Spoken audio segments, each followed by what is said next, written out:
Thank you so much. Thank you for the invitation. It's really a pleasure being here.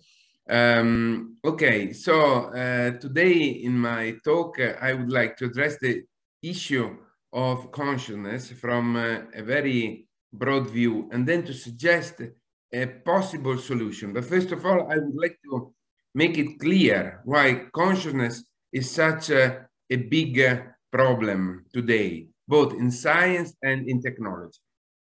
So, as you mentioned, I'm a stranger kind of guy because I'm both a philosopher and an AI expert, kind of. My background is in engineering, and I worked most of my life as a PhD in robotics. So that's where I come from. And I couldn't but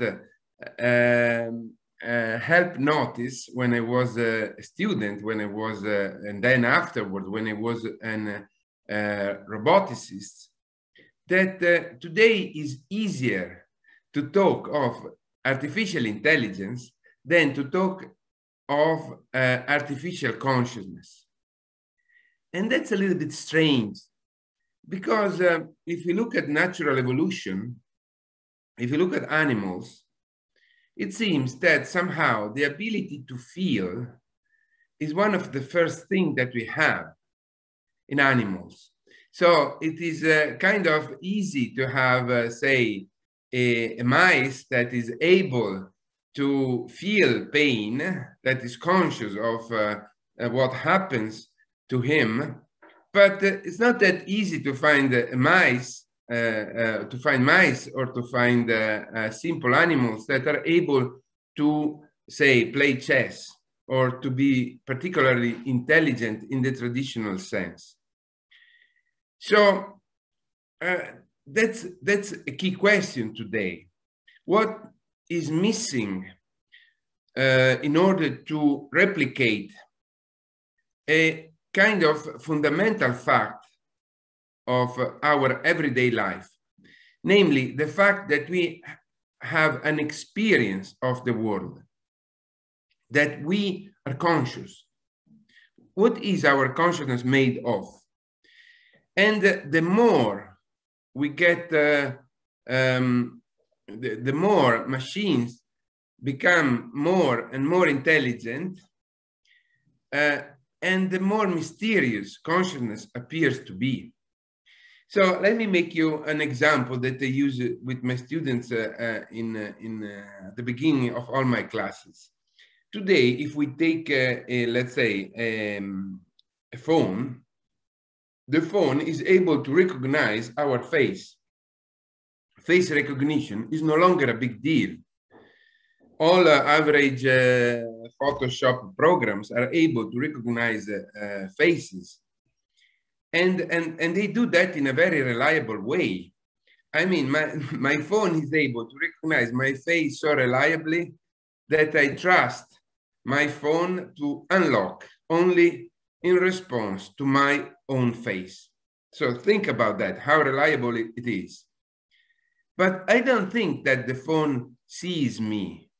I don't think that the phone, that if I put the phone in front of me in a mirror when I'm taking a shower, I don't feel as though someone is looking at me. Why? Because the phone is not conscious. At least to the best of our knowledge. So in machines today, something is missing. And then we must ask the fundamental question, the key questions.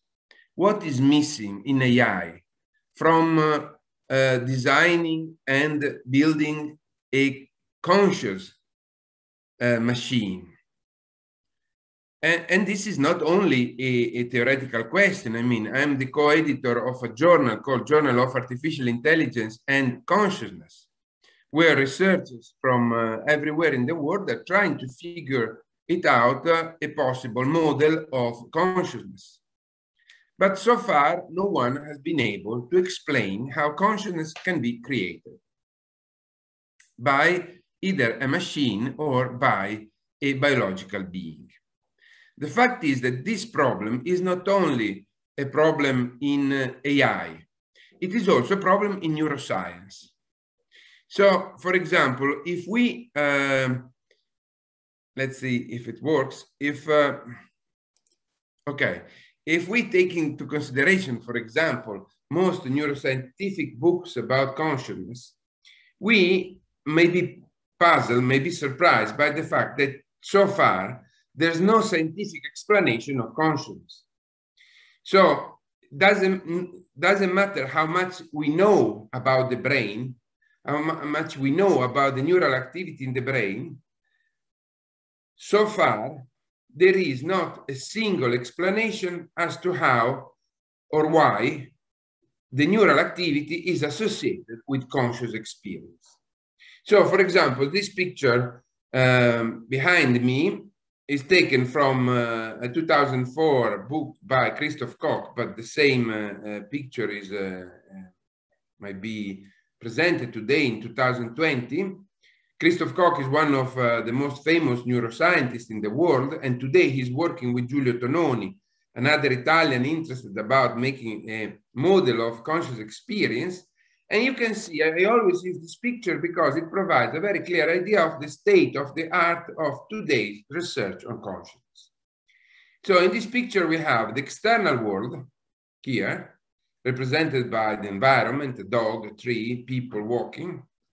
And then we have the, of course, the information, the light going in the brain, the activity in the brain, which is studied it is studied in greater and greater detail today by neuroscientists.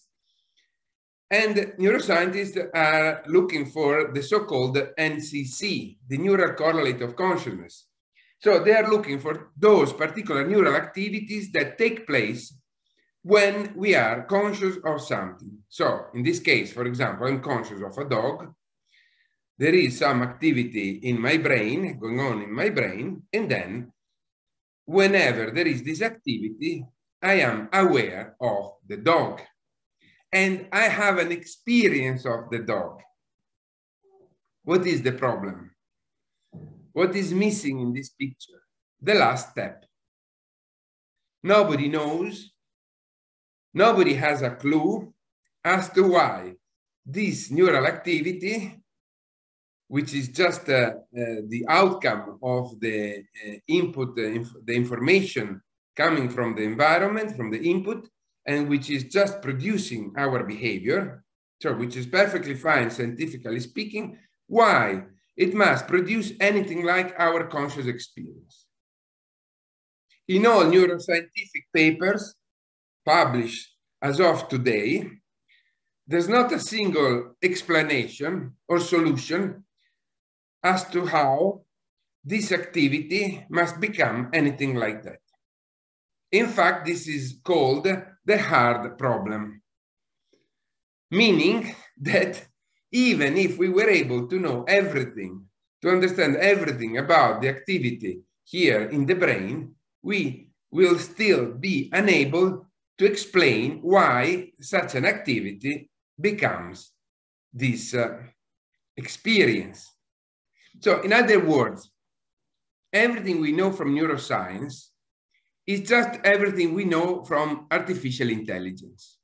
When you study artificial intelligence, how to build a face recognition system in a phone, or when you study AI in order to understand how a machine can, for example, navigate in the environment, can drive a vehicle, can move a hand, can grasp an object, can control a robot, you don't care about conscious experience. You care only about input and output. And of course, you want that output to be as intelligent as possible, because you need to control the body, you need to control the movement, you need to control all the information, you need to recognize people. But who cares about adding the extra ingredient in a machine of consciousness? The problem is that when the machine is us, when we are the machine under scrutiny, we know that we are conscious. If you have doubt about that, if you are one of those people that say the consciousness is just an illusion, I ask you to go to the dentist, and when the dentist offers you to do the anesthesia, you must reply, oh, no, I don't care about anesthesia. Consciousness is only an illusion, is just a theoretical mistake. I doubt that many of the people that claim the consciousness is an illusion would be as convinced, as strong in their beliefs to refuse anesthesia. So basically, anesthesia is just a mean to get rid of consciousness.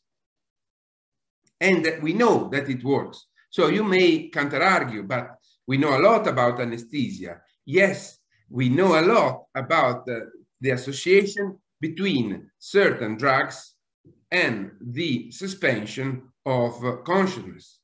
However, we don't know exactly why the change in our neural activity caused by those drugs should result in the lack of consciousness, because we don't know what is consciousness. So neuroscientists have been looking inside the brain, and they've been looking in many different ways, with fMRI, with EEG, with direct neural recordings. But so far, as I said, the neural everything we know about neural activity tells us only that neural activity is useful in order to control our behavior. Everything may take place in the brain without any consciousness. Now, let me then try to consider again why it is so difficult, and where we could go for a solution to this problem. Now, let's consider this picture. Here we have, this is an apple. It's not a particularly nice image, but you may understand. This is an apple. This is the picture of an apple. And this is an apple in the external world. And then we have a body. That's the body. You can see I put it here like an X-ray just to make it clear that it is like a machine. So we don't see the skin, we don't see the expression, we don't see the human being. We see the machine. And inside such a machine, of course, we have a brain. And we know that the brain does many wonderful things. And the prevailing model today of the activity in the brain is to see the brain as a computational device. That's the connection with AI. A computational device has to do with information. So here I put a lot of information. Now, what is the problem? The problem is that information, look at the information here, is not like our experience. Information is not like consciousness. It's different from consciousness. Yeah, you can say the information is interpreted in order to give rise to our consciousness. But who gives rise, who interprets information? I mean, if you say that someone interprets information as consciousness, you are committing a fallacy. What is the fallacy? It is the fallacy, it has two names, this fallacy. One is the fallacy of the homunculus. So you believe that inside the brain, someone is interpreting the information in the brain as though it was consciousness. That doesn't make any sense. Or you can say that somehow in the brain, someone is giving to consciousness a meaning. This fallacy in philosophy and in science is called it has many names. One name is the homuncular fallacy, and another name is the circular fallacy or infinite regress. Namely, in order to explain something, you add something else, and then you have to keep adding other entities. This fallacy is famous because the example of the turtles. So in the past, people believed that the earth needs to be supported by someone, so it was supported by elephant, then the elephant needs to be supported by someone else, it was supported by a turtle. But who was supporting the turtle? And nobody knew. And of course, this is called infinite regress. In our case, the infinite regress is that if I need to have someone inside my brain to give meaning to the information, then I would need someone inside that someone in order to give meaning to the information. So we have a kind of infinite regress. The fact is that if you look inside our brain, we see only neurons, or if you are of, let's say, if you come from AI, you have only information. And information is nothing like our experience of the world. What is our experience of the world made of? Our experience of the world is made of colors, is made of objects, you see, is made of people, is made of colored objects like this apple. It is made of properties that we don't find inside our brain. Neither from a physical perspective, because if we watch inside the brain from a physical perspective, we find only, let's say, neurons, blood, and glia, nor from a computational perspective. Because if we watch inside our brain, we find only information from a computational perspective. And as I always say, information has no color. I mean, you're all, I assume most of you are from AI or from some kind of a scientific background. Now, or technical background. Now, imagine that you open a file and you watch inside a file of, say, a picture, an image. Do you find the colors inside that file? No, you're going to find only information. And the information inside the JPEG file is not colored. I know you say, of course, it's not colored. But where is the connection between color and the information inside your file, your JPEG file?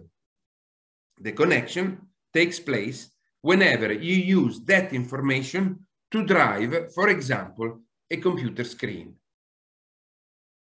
So when you use that, let's say you take a pictures of yourself and then you watch the pictures on your screen, at that very moment, the information inside your mobile phone is used to drive the screen of your phone to produce physical colors. But when we are the machine, we don't have a screen in our brain. We don't have a way to translate the information inside our brain into the properties we have an experience of. So where do we get? Inside, I don't know if you can see the image. So this is quite an allegory. So we have the traditional idea. So we have the world as the source of information. Then we have the senses as snakes, as the idea. This allegory is based on a famous word called, introduced by a psychologist, Greg Miller, but then used by Daniel Dennett, and then used by Christoph Koch and Giulio Tononi in AI and neuroscience, that suggests that we are like we are creatures that we are eating information. Literally, we are informavores. You know, there are carnivores, herbivores, and there are informavores. So creatures that eat information. So according to this idea, through the senses, we get information about the world. But as I told you, information is meaningless. We know that from Shannon. Meaning is not something we will deal with. Meaning has to somehow be already available inside the machine. That's what Claude Shannon in 1949, in The Theory of Communication, his famous book, when he started the theory of information, on which all computer science is still based today, this is what Claude Shannon said. So we have information, we get information from the world. We receive information through our inputs, through our sensors.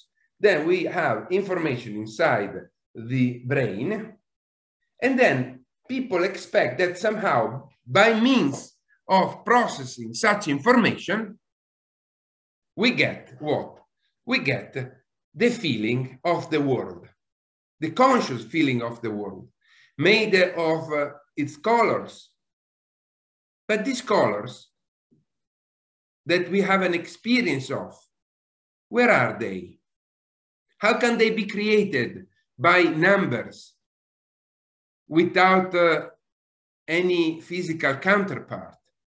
How can you create colors from a JPEG file, from a bitmap, without connecting that bitmap with a physical object that is physically able to produce colors? Because this object is able to produce colors by emitting different light waves. So this is the state of the problem. This is why today nobody is able to explain what consciousness might be. This is why we're still stuck with this picture. And we don't know how colors or taste or anything we have an experience of can be created inside the brain or inside a machine. Now, this is where I put forward a radically different idea.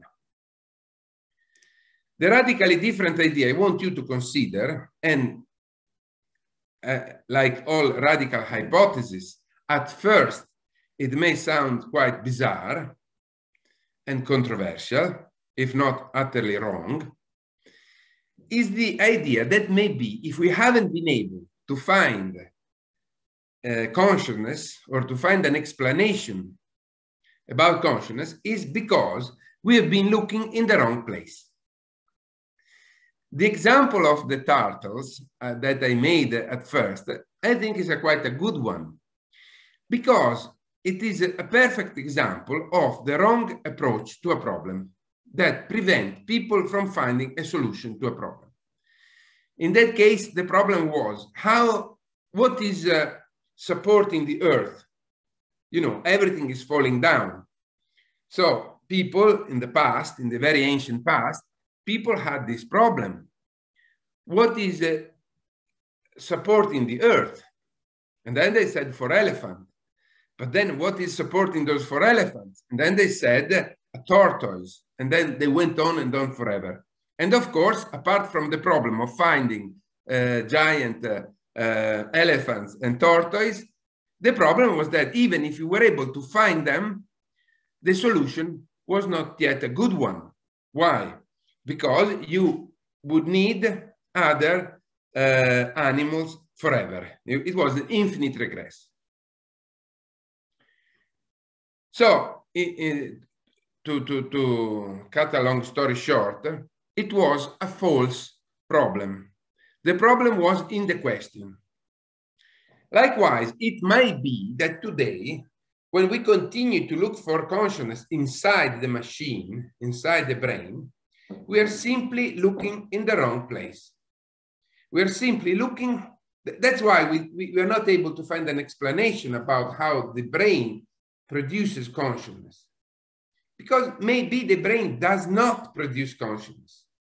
Maybe the brain has a role in bringing into existence consciousness, but consciousness is simply not here. So it might be that consciousness has always been hidden in plain sight. That consciousness has always been around, but not where neuroscientists have been looking for it. Now, before putting forward my hypothesis, let me ask you a question that I always ask to people. Let's consider a simple case. So right now you perceive an apple. Here the apple. Right now, let's suppose that this apple is not on your screen, but that this apple, let's suppose that it's just in front of you. It is in your room, in front of you. You just bought an apple, like this one. It is red, round, and shiny. What is your experience made of? At this very moment, what properties do you find in your experience?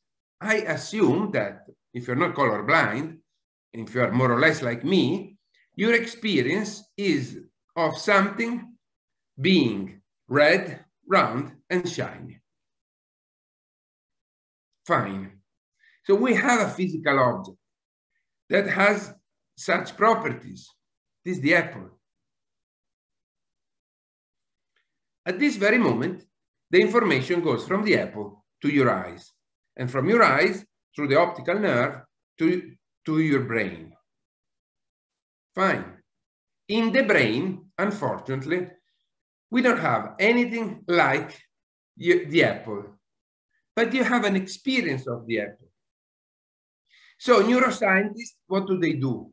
Neuroscientists begin to look for, in the brain, to look for something like your experience in the brain. And they don't find anything like your own experience. But right now, is there an object, a physical thing that has just the right properties of your own experience? Yes, there is. It is here. It is in front of your nose. It is the apple. The apple is just like your own experience of the apple. I will say a little bit more of that. But for the moment, with some give or take, let's assume that that's true. So at this very moment, your own experience of the apple is very much alike the apple. So the hypothesis that I want to put forward is that the identity of consciousness is not with the brain, but holds with the external object, namely the apple. This hypothesis at first may look completely crazy because we are used to think that we are inside our brain, that we are inside our body. And that's why neuroscientists have been looking for our conscious experience inside our body. That's a very strong prejudice that we have.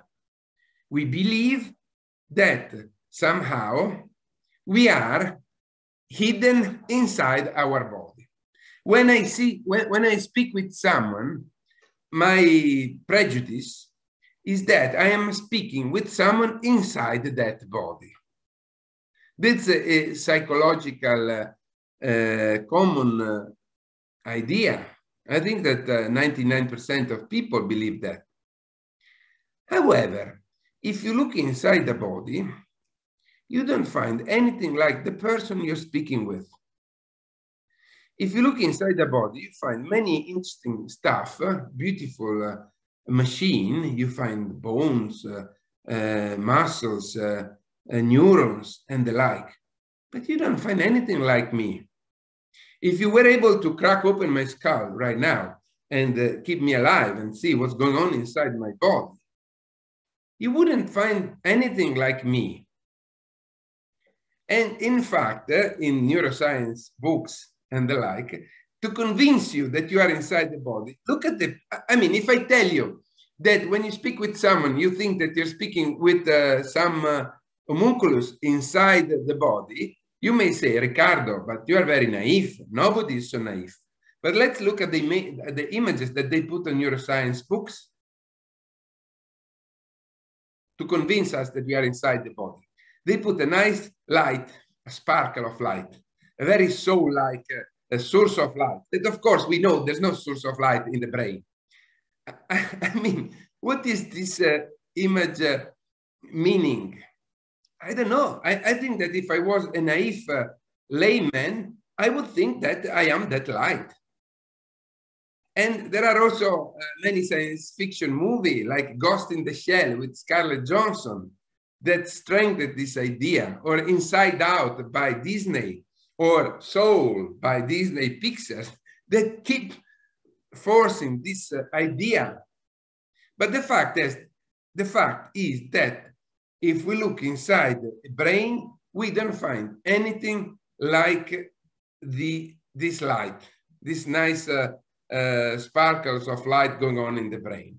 We find only a brain, which is a wonderful machine, but it's not the right kind of machine to be like our experience.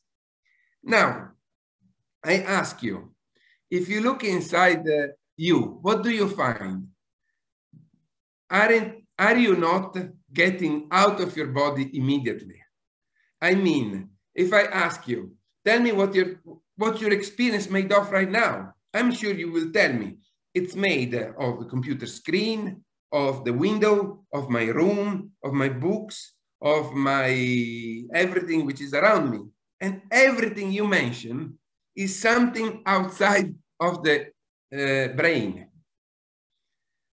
90% of times is something outside of your body. But sometimes the body may be an object of your experience. So you can see your hand with your eye. You can lick your hand. That's not particularly elegant to do, but you can imagine I could lick my hand, so I could perceive my hand with my tongue. Or I can touch one hand with another hand. So the body can be perceived. But when I perceive the body is external to whatever I am. But there's a part of the body that I never perceive. The brain, which is the part of the body that, according to neuroscience, I should be. Is this not surprising? So, there are two options here. One option is to continue with this idea and to continue to look for some emergent property inside the brain, because the brain is such an incredible machine, so complex, but nobody has an idea why complexity should produce a new physical property, by the way. Or because we are just narcissists. And here I like to quote Freud, when he mentioned that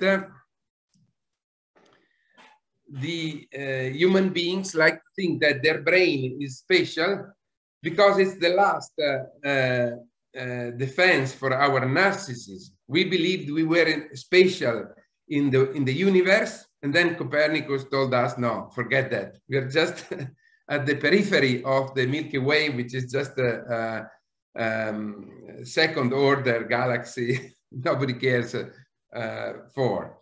And then we believe to be in the center of the animal kingdom. And then Darwin came and said, no, forget that too. I mean, we're just an offshoot of monkeys and whatever, just a branch of evolution.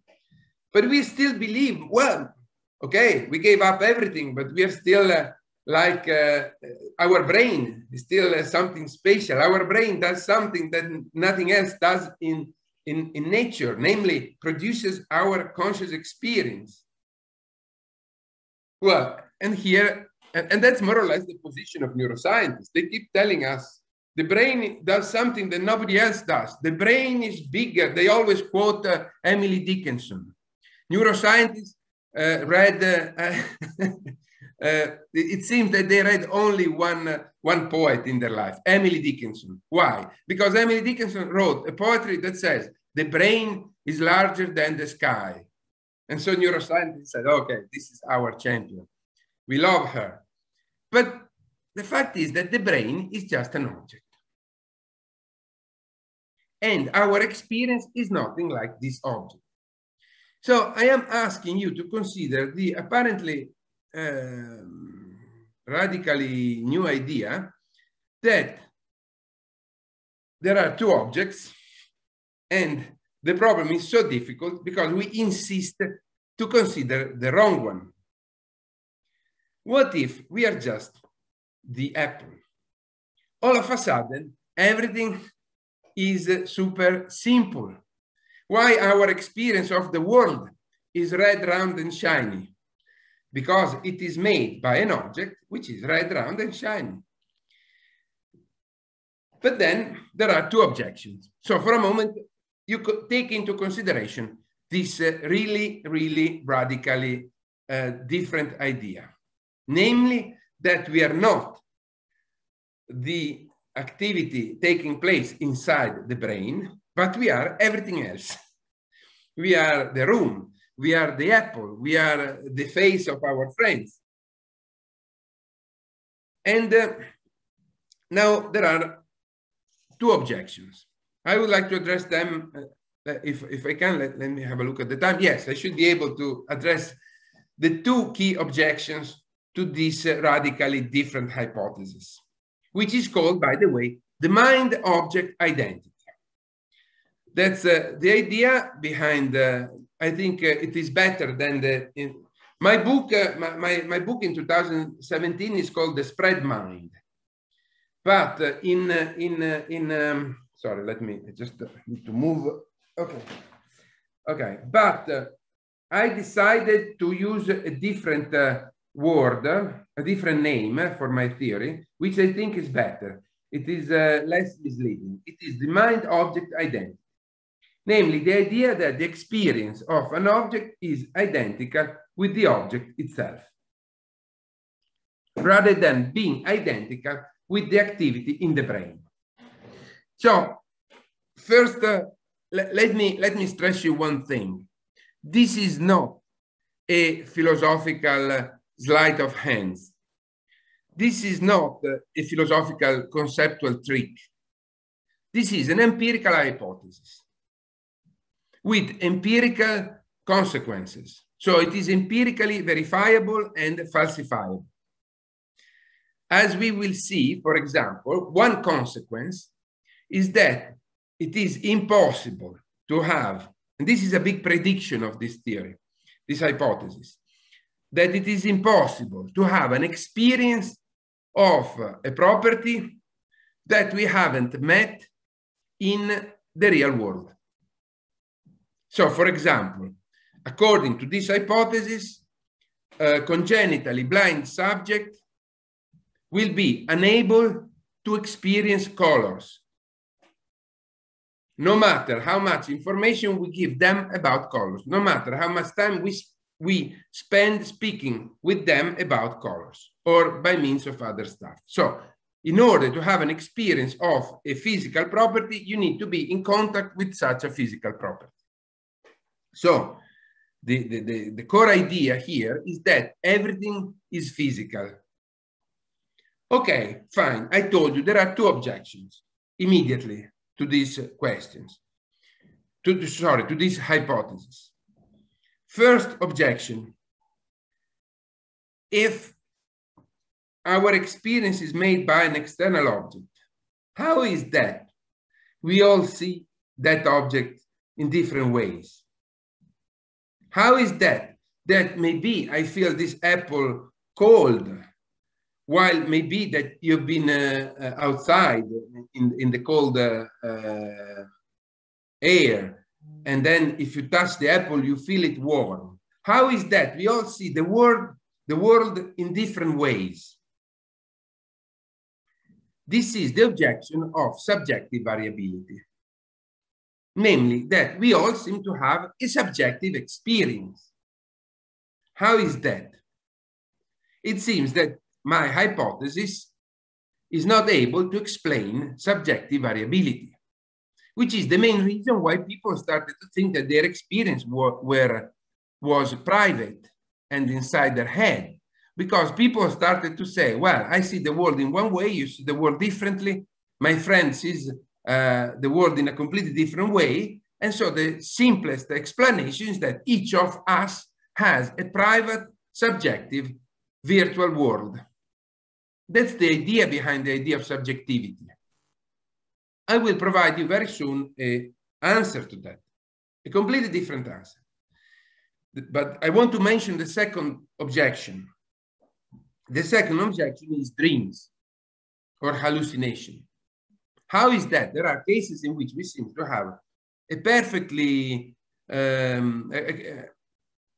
complete, a full-fledged conscious experience of the world, as when we dream, and still we are in a dark room in the dark. So how is that I can dream of an apple when there are no apples around? And the usual solution is that it's because we live inside a bubble created by our brain. So we never see the reality, but we always live in this virtual reality world. Fine. Let me quickly try to answer to both answers. So first, the first one is, how is that the world that we perceive looks different to each of us if the world is the external world? Now, there is a very simple explanation. And this explanation comes from physics, not from philosophy or from AI, from physics, from the first year of physics, dynamics. We all know that, for example, velocity is relative. So if I ask you, is this apple still or moving right now? You would not be able to reply, because this apple is still relative to my body, but is moving relative to the moon, is moving at an even different speed relative to the sun. So this very apple at this very moment has umpteen infinite relative velocities. It is moving everywhere. Only I am aware only of one of such velocities. Which one? The velocity relative to my body. So this is just a table, just to make this point even clearer, but it should be clear to everyone, it should be quite obvious, that the same object will have a different relative velocity relative to different objects. And each object has a different relative velocity relative to everything else. So the idea is that the world is a little bit more complex than we thought it was, because the world is not made by object with an absolute property, but it is made by object with billions of relative properties. Can we use this example, for other properties? Yes, we can. For example, weight. Take weight. I can say that this apple weighs, say, 100 grams. Yeah, relative to the earth. But right now, it has a weight relative to the sun, which is much bigger. It also has a weight relative to my body, because there's always gravitational pull. So at this very moment, this apple has umpteen different weights in all directions. Only we take into consideration only the one that is more practical for us walking on the earth, namely the weight relative to the ground, to the earth. But there are plenty weights, relative weights. Or let me make another example, color. So if I put a white picture on my phone and I ask you, what is the color of the screen of the phone? You say, it's white. If I watch, well, I don't have, let's put Google. Google is whitish. Okay, you screen. Sorry. Okay. I can do it. Okay. Anyway, it's your phone. Terrible. Okay, here you can see it's white. Okay, now it's white. You look at the screen and you say it's white. Yes. But what if I get closer and closer to the screen of my phone? That's what I would see. Look at what's happened when I get closer and closer to the screen of the phone. If you get close enough, you're going to see the red, green, and blue LEDs on top of the screen. So the screen at this very moment is both white and a matrix of is both white and red, blue, and green at the same time. Why do we say that it is white? Because relative to an average human body with average eyes at an average distance, which is the one for which the phone has been designed, the relative color of the phone is white. But if we had either a super powerful high resolution eye, let's suppose that our eye has a resolution 100 times bigger, or we were just closer and closer to the screen, we would say, no, it's not white. It's red, green, and blue. Which one is the correct answer to what color is the screen? There is no correct answer. They're both correct, they're both right relative to a specific body. If you change the body, you change the relative property that you pick up. Or, and that's, consider this example here. We have myself on the beach, and I'm watching the sunset. So here there's the line of the sun. But if I move, look at what happens. The light of the sun moves with me. So the light of the sun is always just at the center of my visual field. Why? Because it's relative to the position of my body. So where is the sea shining at sunset? From a physical perspective, it is shining everywhere.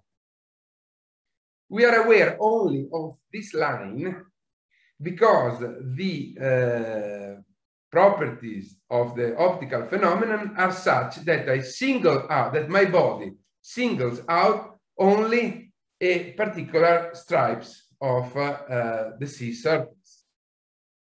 But in reality, that's the outcome of the fact that the world I live in is always the world as it is relative to my body.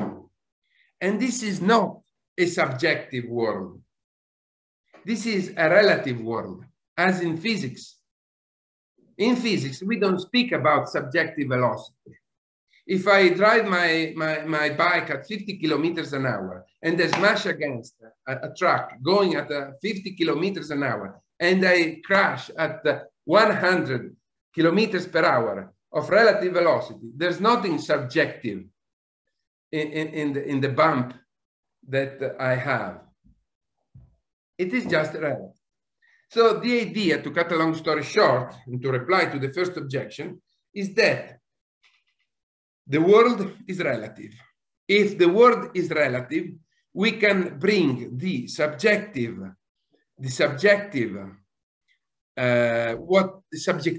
we can bring what the tradition has called subjectivity into the external world. There's no longer any need to have an internal subjective world. There is just the external world which takes place relative to our bodies. Since we all have a slightly different body, we all live in a slightly different relative world. So we can explain subjectivity by means of the external world. I should have ended here to leave some time for questions. I will very quickly address the last point, very quickly, but super fast. We are left with the second objection. How is that sometimes we have an experience like in dreams or hallucination of something which is not in front of us?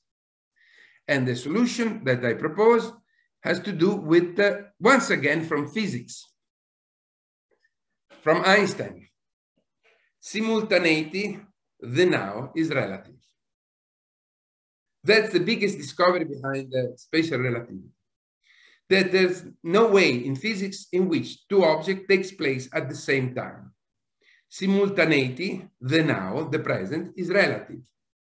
This means that what we, let's say, what we take to be the now is just relative. So it is possible that when I look at an object, the object is at a different position in space-time. So when I look at the apple is just a few milliseconds from my body. Whatever happens to the apple is immediately sent to my eyes and then to my brain. But when I look at the bigger apple, for example, the moon, which is just a bigger apple, which is 1.5 seconds, let's say 300,000 kilometers, so it's much farther away.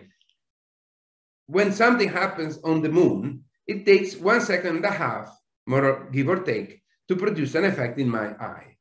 Why? My eyes. Why? Because light takes 1.5 seconds to reach my eyes. But is the moon not in my present? When I am walking on the beach and I'm just staring at the moon, yes, it is there. It is just there like the apple. And what if it is noon and they watch the sun? The sun is 8 minutes away from me, but is the sun not in my present? Yes, it is just in the present. And between the sun, the moon, and the apple, there's no threshold. There's no magic threshold. There's a continuity. It is just, let's say, a practical fact that with the apple, it is in space-time so close that they can grab it and they can do whatever I want. But there's always a delay. If an object is very close to me, but is moving very fast, it is just like the moon. So that's why we cannot grab a fly mid-air, because the fly is moving randomly at a speed which is greater than the time gap between the position of the fly and the activity in the brain. So unless I do some prediction, as in predictive models, I can do it. So I can only guess. So, and that's basically the reply that I give to the problem of dreams and hallucination, namely that when we dream or we have a hallucination, we are just perceiving our past. And that's why we don't find anything in our dream whose components are not present in our previous experience. If we describe what we find in our dreams, we find components, colors, tastes, people, noses, ears, elements that are just part of our everyday life. And so to get to the end of it, and I believe there are three, and that's the end. I'll let you ask me anything you want to ask. So the traditional idea was that we are different from our body, but we are a soul, as in the card. The subject perceives the object, but nobody knows what is the subject. It's a soul, but what is a soul? We don't know. Then neuroscience suggested a different solution. The brain perceives the objects. Problem is that the brain doesn't seem to be the right object, because we don't find in the brain anything like our conscious experience. Finally, this is my approach. And the approach that I suggest is that there is an identity between our experience and the external object. This is completely physicalist. I don't suppose the existence of anything which is not physical. Everything in this view, in this framework, is completely physical. Only the hypothesis is that we are not inside the brain, but we are in the world. We are the world as it takes place relative to our body. Thank you. Sorry for being a little bit longer than I expected. Thank you for the presentation. It was such a pleasure to listen to you. Yes, now we can get your questions. If there is any, please raise your hand.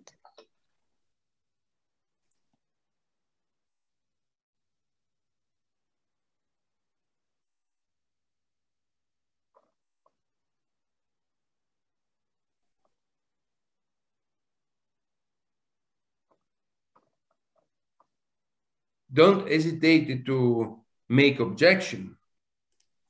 There is something in the chat. How can we avoid observer bias in an experiment? Right. Now, when we do an experiment, this is a very interesting question. When we do an experiment, we have the external world or a part of the world, and the external world is producing an effect on a measurement instrument. So, for example, I have an object, and I put the object on a scale, and the weight of the object changes the scale. And I have something moving in response to the object. There is no observer bias in anything that happens like that. There's always cause and the effect.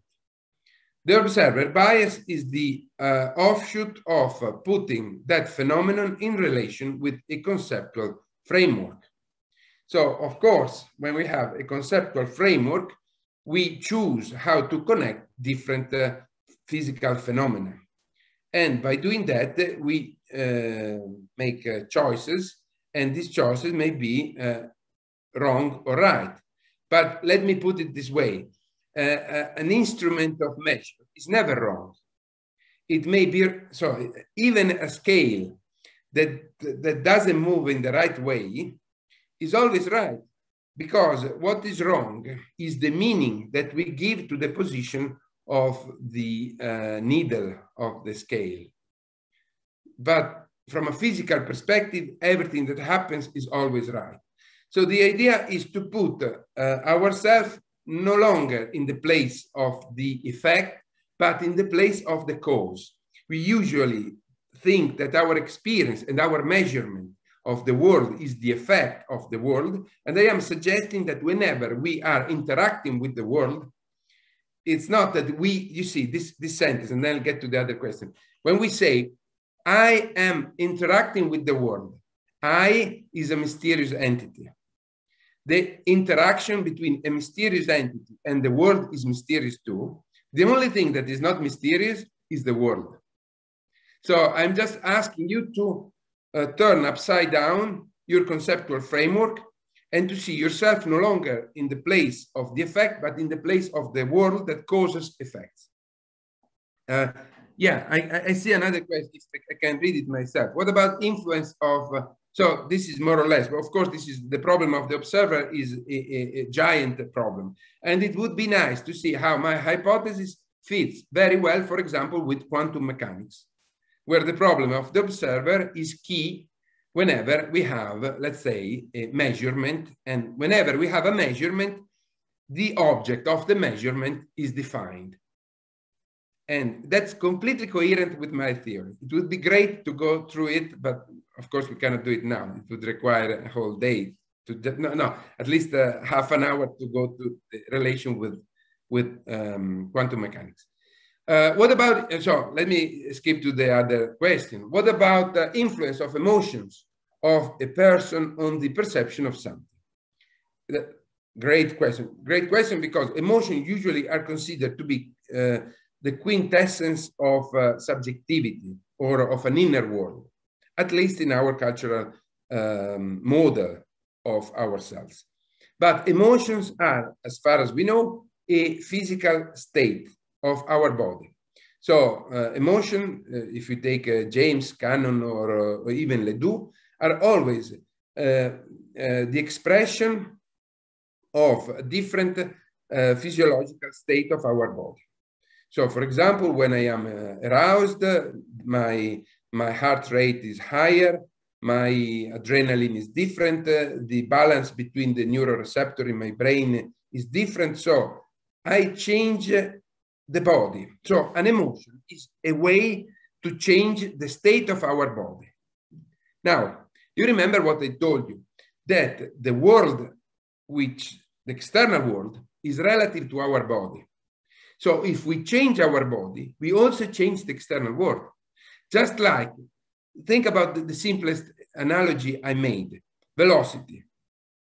If I change the velocity of my car, for example, when I'm driving on the highway, I change the relative velocity of all other cars. So emotions in this model are a way to change the state of the body and therefore to change the properties of the external world because they are relative to the state of my body. Let me put it in one more, yet another way. We can see the body as the causal reference frame relative to which the world exists. Reference frame is a notion taken from physics. So if I change the reference frame, I change all properties. Okay, if I change the state of my body, I change all the properties that exist relative to that reference frame. So for me, emotions are a way to change the reference frame relative to which the world we are identical with takes place or exists. What are the consequences of mind-object identity theory to constructing artificial intelligence? Yeah, I like that. Yeah, the consequences are that we are no longer interested in a computational approach. So in neuroscience, but also in AI, a very strong tradition about artificial consciousness is to look for some kind of spatial computational processing that for some reason should create conscious experience. So if we adopt that approach, we will focus on computational theories of consciousness. We will focus on different information structures. On the other hand, if we follow my approach, we will focus on the causal connection between the external world and the body, which may be an artificial body. The good news is that in this approach, there's no need to have a biological body, because our experience is the external world as it takes place because of the interaction with our body. So our body is just a machine, which is very consistent with AI, to see our body just a machine. But we add an extra ingredient.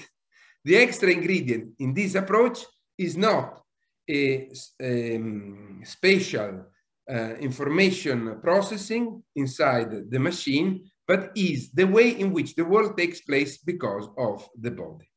And of course, I don't have time to address this way. For example, I'm working on models that suggest how to build a machine that has the right kind of causal coupling with the external world. And I mean, in this case, my theory produces interesting predictions too, and I'm trying to work on them. So it makes a difference. Maybe I have not been able to satisfy your answer, but yes, it makes a difference. So there are consequences. That's a short answer. If you want, we can talk more in other circumstances, in other situation. I would love to address this topic, or you can read I wrote many papers about this topic. You can find them. Basically, just, and then I will, because we don't have a lot of time, we are running out of time. Please interrupt me, because I don't want to steal time to other speakers. Interrupt me anytime. But the biggest consequence is that one prediction of my theory is that in order to make a conscious machine, one of the requirements is to make a machine that is able to develop by its own goals, by interacting with the environment. So, for example, if you are familiar with reinforcement learning, where you have predefined hardwired reinforcement criteria, one of the prediction of my theory is that you would need to make a machine able to add new reinforcement criteria. But that's something that, but you can find this stuff in my work. Yeah, if we taught AI what the apple is, can AI look at the 3D printed apple and says that this is that apple which it learned before? Well, AI can make mistakes. We can make mistakes. Once I brought this apple, which is not a real apple, it is a plastic apple, to a conference, and the guy tried to eat it.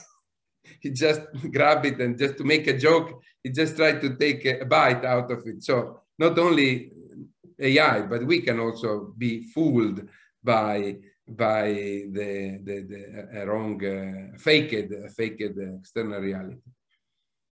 Include changing in the brain. Yes, the brain too is a physical object. So if the brain changes, let's say because we have more we have more acetylcholine, or because we took drugs, that's a classic example. By taking drugs, we change the chemical balance in the brain. And in my view, that's why when we take drugs, we see different things, because the world relative to our body becomes a different one, because we see the brain as a reference frame. If you change the reference frame, you change the external object. Yes, I don't want to steal time, and please feel free to contact me at my website and or at my email. You're a student. I love to interact, to have feedback, and also feel free to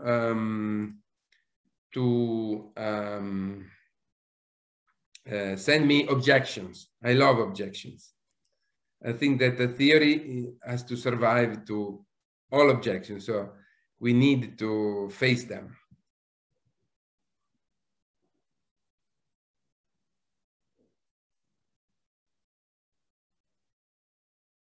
Okay, I think I'm running out of time. As I said, I don't want to steal the time, so I thank you, all of you. It has been great. Again, thank you for the presentation. It was such a pleasure. Şimdi arkadaşlar 10 dakika aramız var.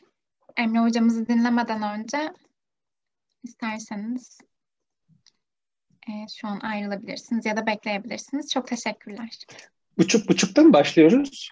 Tam 25 geçe mi buçukta mı? 10 dakika buçuk mu oluyor? Başlayalım hocam, olur mu size de? Buçukta. Tamamdır. Görüşürüz.